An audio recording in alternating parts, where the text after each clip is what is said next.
Welcome YouTube, this is another video from Fool Injected. Hey, this time we're going to talk a little bit about Warhammer Fantasy.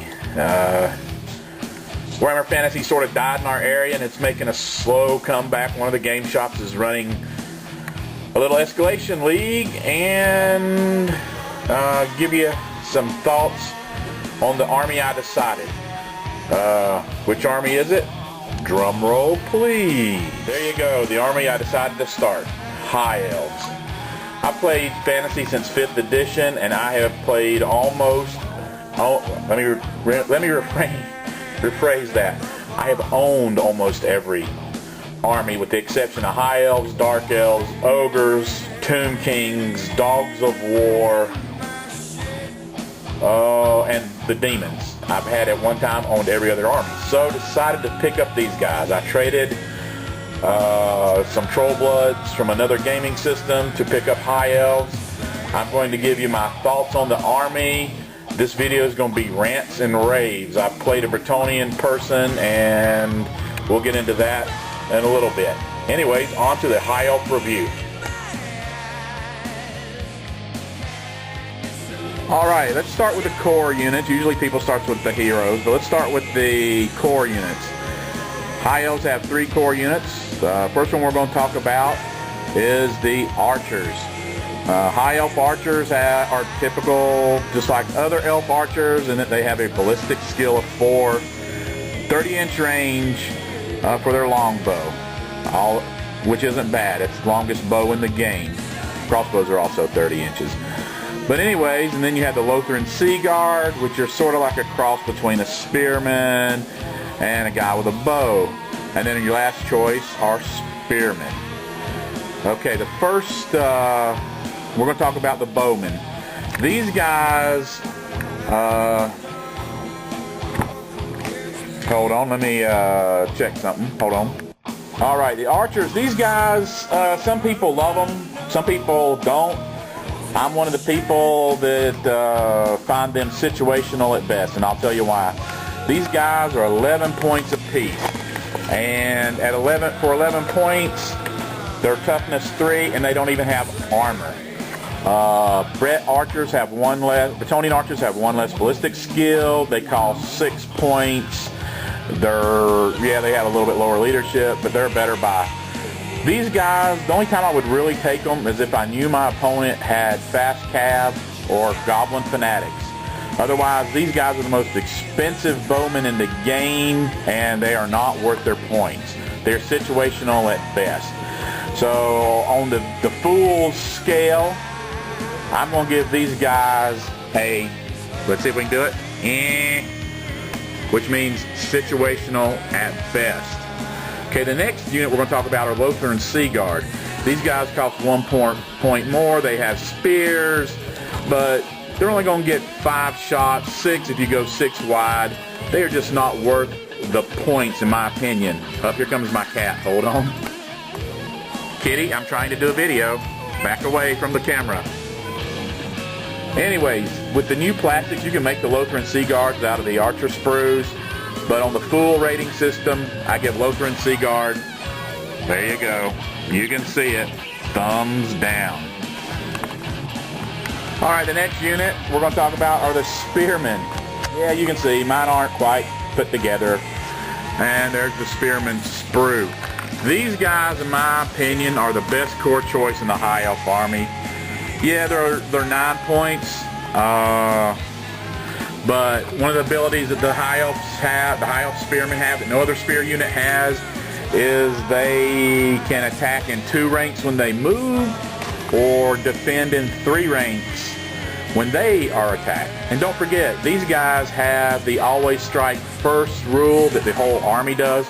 That makes these guys rock pretty darn good. In my opinion, I'm assembling. I've got 16 of these guys. I'm going to pick up a couple more boxes and hopefully end up with like 2 units of 20 to 24 eventually to fill out my core. Anyways, there you go for the core choices for the High Elves. Oh, Spearmen on the Fool's rating system, they get the thumbs up. That's right, thumbs up. So we'll recap the core units. Spearmen, as we just discussed, get the thumbs up. Lothran Sea Guard, thumbs down. And actually, I'm going to have to give the High Elf Bowmen the thumbs down. They are very situational at best. I mean, the strength 3 shots from their bows just don't really do anything. Not compared to the crossbows, the Thunderers, all the strength 4 shooting in the game, and then their cousins, the Dark Elves, that have the repeater bolt throwers. Repeater bows or whatever. They just get 2 strength 3 shots, plus armor piercing, and they cost less points. So, like I said, for their point cost, they're the most expensive bow in the game, and they're just not worth it. Anyways, we're going to move on to specials, and this is where the Dark Elves, got Dark Elves on the mind. This is where the High Elves shine, in my opinion. Alright, moving into the specials, you recognize these guys. These are the Sword Masters of Hoth, or Hoeth, however you say it. These guys have 2 strength 5 attacks, because these are great weapons. They're strength 3, but plus 2 for the great weapon. And they are in heavy armor. So these guys for 15 points, which seems like that's the common price for most High Elves. They also have the Always Strikes First rule. And these guys, what can I say about them? The two strength 5 attacks are excellent. They're a very good unit. Do I include them in every game? I've only played a few games with mine, but I have included them. These guys, I don't have anything really bad to say about them. The Fool's rating system gives them the, thumbs up. These guys are good for what they do. These are good for taking out heavy infantry. Next up, we're going to talk about the Phoenix Guard.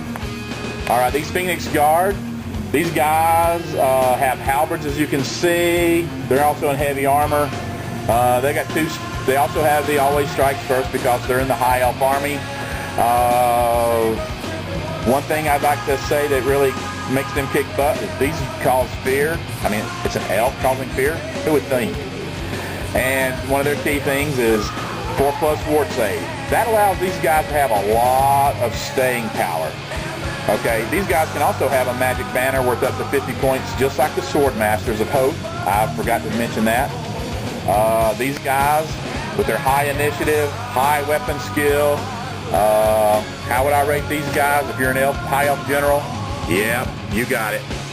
Thumbs up. These guys, there's not a reason not to take them at all.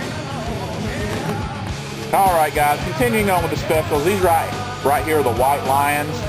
I have not used these guys yet, but I will use these guys. These guys are also 15 points. They have the typical High Elf rules for striking first. A couple things that make these guys a little different is they are a strength 4 elf with a great weapon. So when you do the math, that's right, that's a strength 6 attack. The Lion Cloak allows them +2 against range attacks. Unfortunately, it doesn't do anything for their melee attacks, offer them any protection, but they do have heavy armor, and these are stubborn. Their leadership, if it was 1 higher, they would rock like the Black Guard from the Dark Elves, but it's 1 lower, and they only have 1 attack. For my money, how would I rate these guys? Well, you guessed it. I like these guys, and there's no reason not to take them and put them in your army. They get the big thumbs up.